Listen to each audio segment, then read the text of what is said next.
Yo tout le monde, c'est Léo. Aujourd'hui on se retrouve pour ma deuxième vidéo sur Clash Royale. Donc avant que cette vidéo commence, je voudrais m'excuser si la vidéo d'hier vous m'entendez pas bien. C'est juste que j'avais des problèmes de micro et que mon logiciel de montage a planté au dernier moment.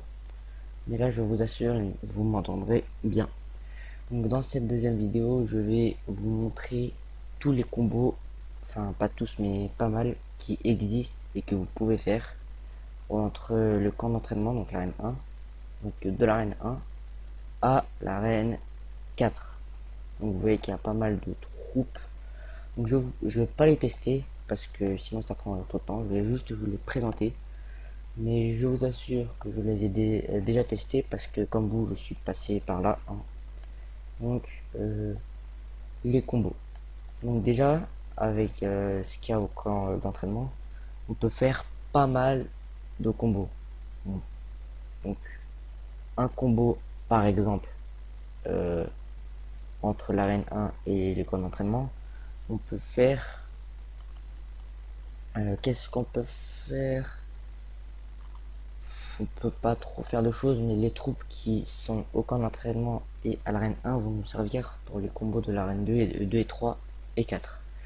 Donc exemple, le bébé dragon qui est du camp d'entraînement et le ballon qui est de l'arène 2, on peut faire un combo ballon dragon. Mais quand vous utilisez cette compo, assurez-vous que le ballon soit devant le dragon, parce que il va booster le ballon, il va aller plus vite, et aussi il permettra surtout de le protéger. Et si vous avez aussi quelques petites fléchettes, ça serait pas mal. Mais le combo c'est ballon dragon. Après on a donc un autre combo qui est plutôt pas mal. Donc un combo avec le géant, ça on peut en faire plein, hein. Exemple, on peut faire Valkyrie géant avec, on peut faire géant Valkyrie mousquetaire, ou on peut rajouter le prince. Bref, derrière le géant, mettez des troupes qui font surtout des dégâts de zone. C'est important. Exemple, le mousquetaire il fait pas de dégâts de zone, mais bon. Et vous devez mettre des troupes qui font essentiellement des dégâts de zone.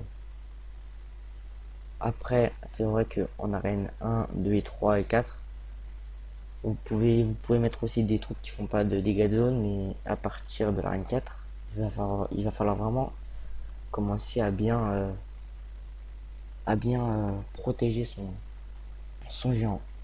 Après, en combo de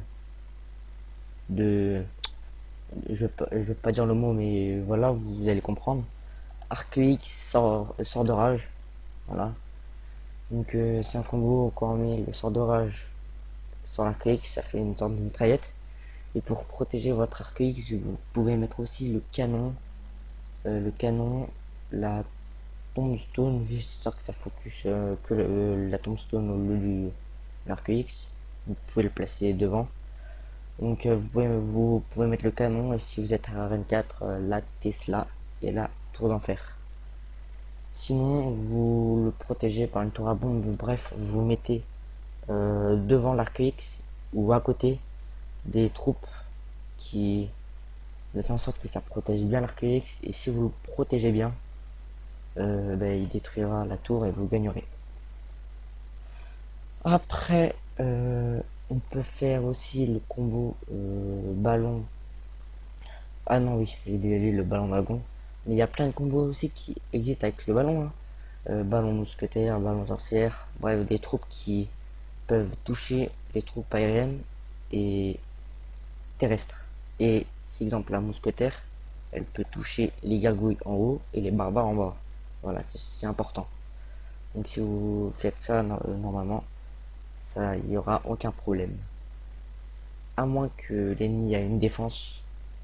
Et dans ce cas-là, il va falloir s'assurer de détruire la défense. Ou à moins s'il la pose mal, de attaquer de l'autre côté. Mais sinon, il va falloir s'assurer qu'il détruit sa défense. Sinon, ça va faire perdre du temps au ballon. et vous pourrez pas le protéger bien évidemment éternellement. Donc après on a une petite compo squelette géant. Donc le squelette géant, je vous rappelle qu'il fait très mal quand il lâche sa bombe, hein. Il fait 720 de niveau 1.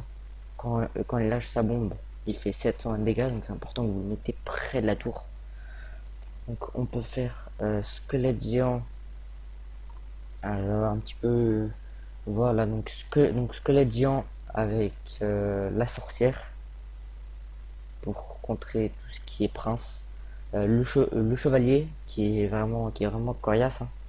Le chevalier, donc squelette géant, prince, chevalier, oui, prince, chevalier, et dans la dernière minute si vous pouvez la sorcière, voilà. Mais je suppose que dans votre deck vous aurez des boules de feu et des fléchettes. Donc, si vous n'avez pas de troupes qui peuvent toucher les arènes comme le chevalier et le prince, je pense que les fléchettes ou la boule de feu, ils feront le travail. Mais c'est toujours bien de mettre le mousquetaire ou la sorcière dans la dernière minute.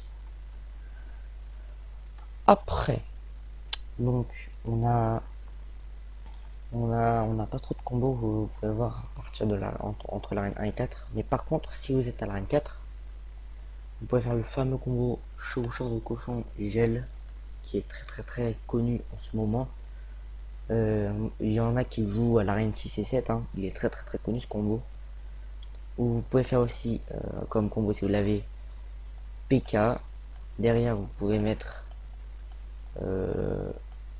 la Valkyrie pour les barbares. Je pense que les barbares on les débloque pas. Voilà, donc vous mettez la Valkyrie pour les barbares. Vous mettez une petite boule de feu pour que ça l'aide. Après vous envoyez tous les trucs que vous pouvez derrière le PK. Et si vous le protégez bien normalement, il passera. Donc je sais qu'en arrêt 4 il y a beaucoup de deck spawner.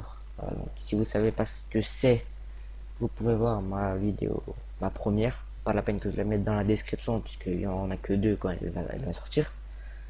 Donc voilà, par contre, extrêmement important, si vous tombez contre ce Molos que je n'ai pas, ce Molos, le Molos de là, je pense que vous le connaissez, je peux pas trop vous le présenter, mais je sais c'est que il est très lent, il fait pas beaucoup de dégâts, mais quand il meurt, il lâche des roquets de lave qui peuvent détruire une tour si vous faites rien.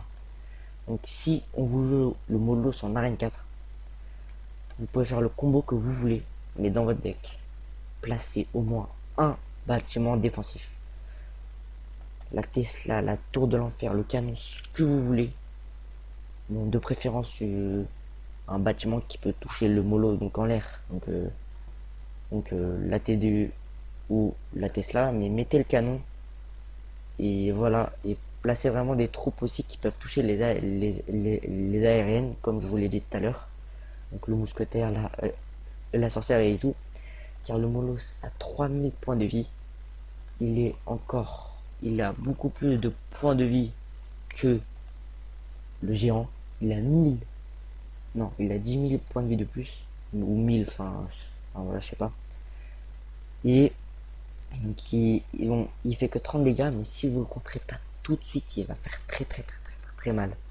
Donc si vous faites le combo cochon gel, vous pourrez le geler et essayer de le détruire, hein, parce que le gel il est efficace en dehors de tous les combos.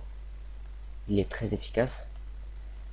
Mais voilà, si vous tombez contre le Molos parce qu'il est en arène 4, si vous tombez contre le Molos, franchement, vous pouvez faire le deck que vous voulez, mais mettez au moins un bâtiment défensif et au moins une troupe qui peut toucher les troupes aériennes, genre le mousquetaire, la sorcière, et voilà. Donc je pense que j'ai fait un petit peu le tour de ces combos parce que il n'y a pas beaucoup de combos, c'est vrai qu'on a que de l'arène 1 à 4, il n'y a pas beaucoup de combos à faire. Mais voilà, je pense que je vous ai présenté le nécessaire. Donc demain, une nouvelle vidéo, hein, une par jour. Je préfère les sortir le soir parce que voilà, tant que vous voyez mes autres vidéos et les autres machins. Parce que sinon après ça fera trop de vidéos et pas assez de vues, enfin je sais pas comment dire. Donc voilà. Donc demain, une nouvelle vidéo. Allez, à plus.